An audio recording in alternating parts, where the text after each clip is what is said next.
Break के बाद एक बार फिर आपका स्वागत है। आप ही के अपने पसंदीदा शो में जिसका नाम है खास मुलाकात, और इस वक्त खास मुलाकात जारी है बिहार के वरिष्ठतम राजनेताओं में से एक और ताजा कांग्रेस विधायक दल के नेता बने सदानंद सिंह जी से।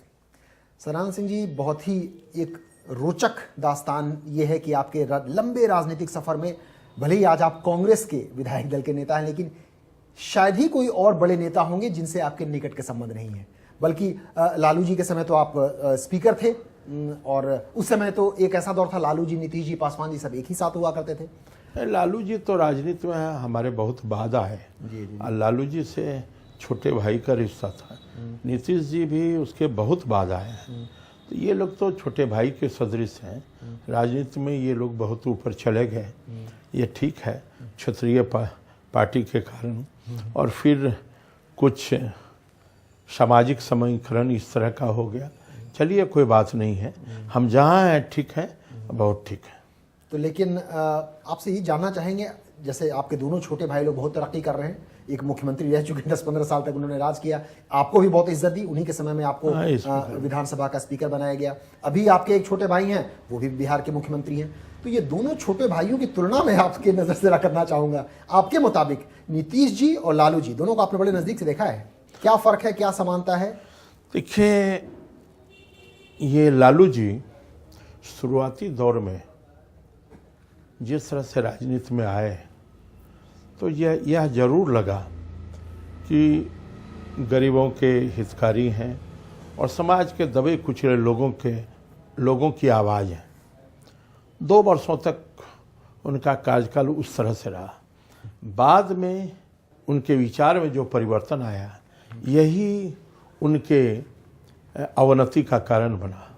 दूसरी ओर नीतीश जी बहुत व्यावहारिक तो हैं, साथ ही साथ बहुत श्रूड हैं। मैं उनको ये मानता हूँ कि एक उनमें सोच है, चिंतन है, चिंता है, काम करने की लगन है, और इस सब के साथ वो आगे बढ़ना चाहते हैं। तो एक सोच, चिंतन और चिंता के साथ जो आगे बढ़ेगा, वह निश्चित रूप से सक्सीड करेगा। लालू जी की स्थिति ये नहीं होती। यदि याद किया जाए, फरवरी 2005 में जो चुनाव का रिजल्ट हुआ था, और जिस तरह से रामविलास जी के सहयोग से हम सरकार बनाने की स्थिति में थे, और रामविलास जी, एक ही रामविलास जी की मांग थी कि राबड़ी देवी को छोड़कर किसी को बना दीजिए, खास करके वो मुस्लिम मुख्यमंत्री चाहते थे। मान लीजिए वो सिद्दीकी जी को उन दिनों मान लिया रहता है राबड़ी जी की जगह पर, अब्दुल वारिस सिद्दीकी। हाँ, अब्दुल वारिस सिद्दीकी को, तो आज नीतीश जी का प्रादुर्भाव नहीं होता। नीतीश जी का प्रादुर्भाव लालू जी के गलती के कारण हुआ, और नीतीश जी आ गए हैं तो काम के प्रति जो उनकी लगनशीलता है, भले बिहार में बहुत सारी कठिनाइयां हैं, बहुत बातें जिस तरह से की जा रही हैं वो धरातल पर मिलती नहीं है, देखने को भी नहीं मिल रही है, लेकिन सब कुछ के बावजूद उनकी सोच जो है, उस सोच और चिंतन जो है, इसके प्रति अभी जनता की आसक्ति है, और जनता इसीलिए हमको लगता है दोबारे मुख्यमंत्री बनाएंगे। तो क्या हम ये बात पूरी शक्ति से स्थापित करें? क्या हम माने सदानंद सिंह कि आपके मुताबिक, आपके इस आकलन के मुताबिक, नीतीश जी आपके मुताबिक बेहतर राजनेता लगते हैं लालू जी के तुलना में?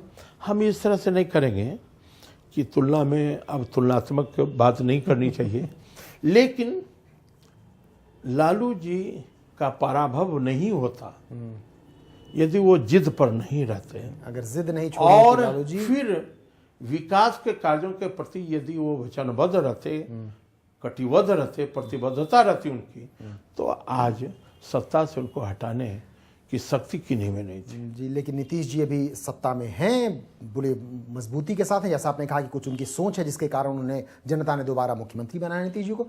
लेकिन आपकी भी बहुत इज्जत करते हैं नीतीश जी, और बाकी लोगों के साथ साथ। हम तो सबों की इज्जत करते हैं, और हम समझते हैं कि राजनीति में सबों को समय मिलता है अपने अपने व्यक्तित्व को, अपने दायित्व को निर्वहन करने का, और वो मौका मिला है नीतीश जी को, वो कर रहे हैं, अच्छा कर रहे हैं, तो सभी को ही अच्छा करेंगे। लेकिन नीतीश जी की जो सोच है, जो चिंतन है, वो धरातल पर बहुत दिख नहीं रही है।